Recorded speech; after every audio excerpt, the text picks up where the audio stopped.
দীর্ঘ প্রায় এক যুগ পর ময়মনসিংহের ফুলবাড়িয়া উপজেলার আসিমপাটুলি ইউনিয়ন শ্রমিক দলের দ্বিবার্ষিক সম্মেলন অনুষ্ঠিত হয়েছে।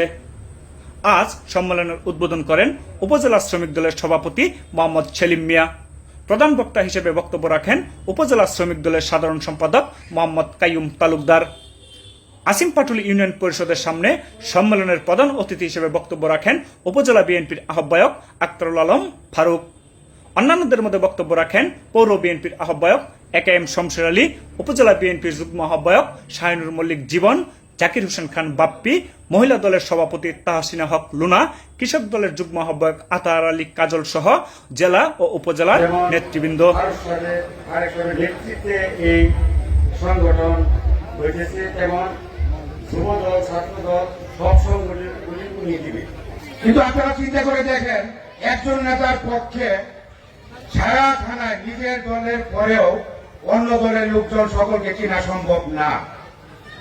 এখন আমরা ওনার কাছে যারা আসা যাওয়া করি, আমরা নেতা কর্মী যারা আছি, যদি আমরা বিতর্কিত ব্যক্তি আওয়ামী লীগের ব্যক্তিকে আমরা সাথে নিয়ে এসে আমাদের নেতার সাথে ছবি উঠাই, হয়তো নেতা ওই ব্যক্তিকে চিনবে না।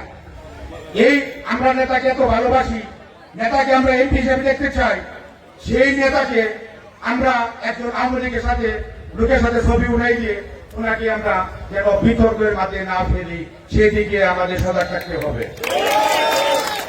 আপনাদের দোয়া আমাদের আগিয়ে নিয়ে যাবে, আপনাদের জন্য আমরা, আমাদের জন্য আপনারা।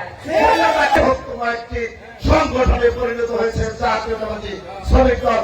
আর এই প্রেক্ষিতে উপজেলা শ্রমিক দলকে এবং ইউনিয়ন শ্রমিক দলকে সংগঠিত করার লক্ষ্যে আজকে দীর্ঘ আন্দোলন সংগ্রাম করার পরে ছাত্র জনতার বিপ্লবের মাধ্যমে এই দেশ স্বাধীন হয়েছে। আবার পুনরায় আজকে সেই স্বাধীনতার পরে আপনারা অনেকেই মনে করেছেন বিএনপি ক্ষমতায় চলে এসেছে।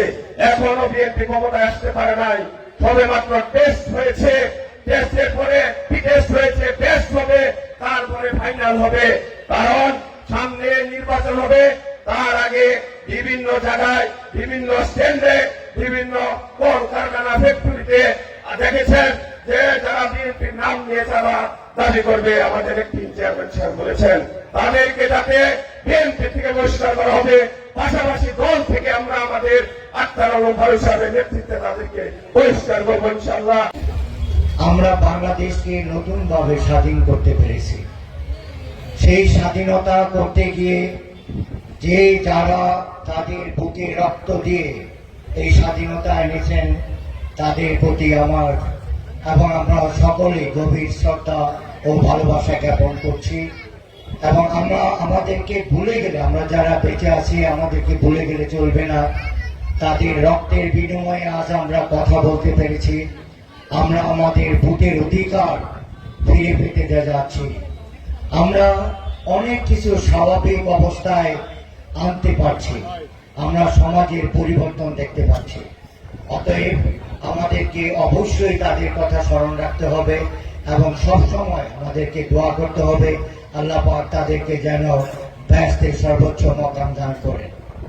এবং আমি গভীরভাবে স্মরণ করছি এবং গভীর শ্রদ্ধা জানাচ্ছি আমার শ্রদ্ধেয় দাদা আল্লাহ শাহাবুদ্দিন আহমেদ, প্রাক্তন এমএনএ, এবং আমার চাচা শামসুদ্দিন আহমেদ। তাদের আত্মার মাগফিরাত কামনা করছি, আল্লাহ পাক যেন তাদেরকে ব্যস্ত নসিব করেন। 5 তারিখের পর মানুষের বুকের সাহস বেড়েছে, মানুষের আর্থিক পরিবর্তন এসেছে। আমরা আগে কি দেখেছি? গত 17 বছর এই অবৈধ শেখ হাসিনা সরকার ভোট ছাড়া বিনা প্রতিদ্বন্দ্বিতায় পুলিশ বাহিনী, তাদের পেটুয়া বাহিনী, ছাত্রলীগ দিয়ে জনগণের ভোট অধিকার ছিনিয়ে নিয়েছে এবং তাদের ইচ্ছা মতো যে যেখানে পেরেছে তারা ডিক্লারেশনের মাধ্যমে এমপি হয়েছে, রাষ্ট্রীয় বড় বড় পদে অধিষ্ঠিত হয়েছে। কিন্তু 5 তারিখের পর যে পরিবর্তন হয়েছে আমাদের ভিতর, জনগণের ভিতর, সামনে যে জাতীয় নির্বাচন হবে বা যে কোনো নির্বাচন হবে, জনগণ কিন্তু সেখানে ভোট দিবে এবং তারা সেই ভোটের অধিকার ফিরে পেতে যাচ্ছে। কোনো অবস্থায় কোনো অবস্থায় জনগণকে আর অবজ্ঞা করা চলবে না।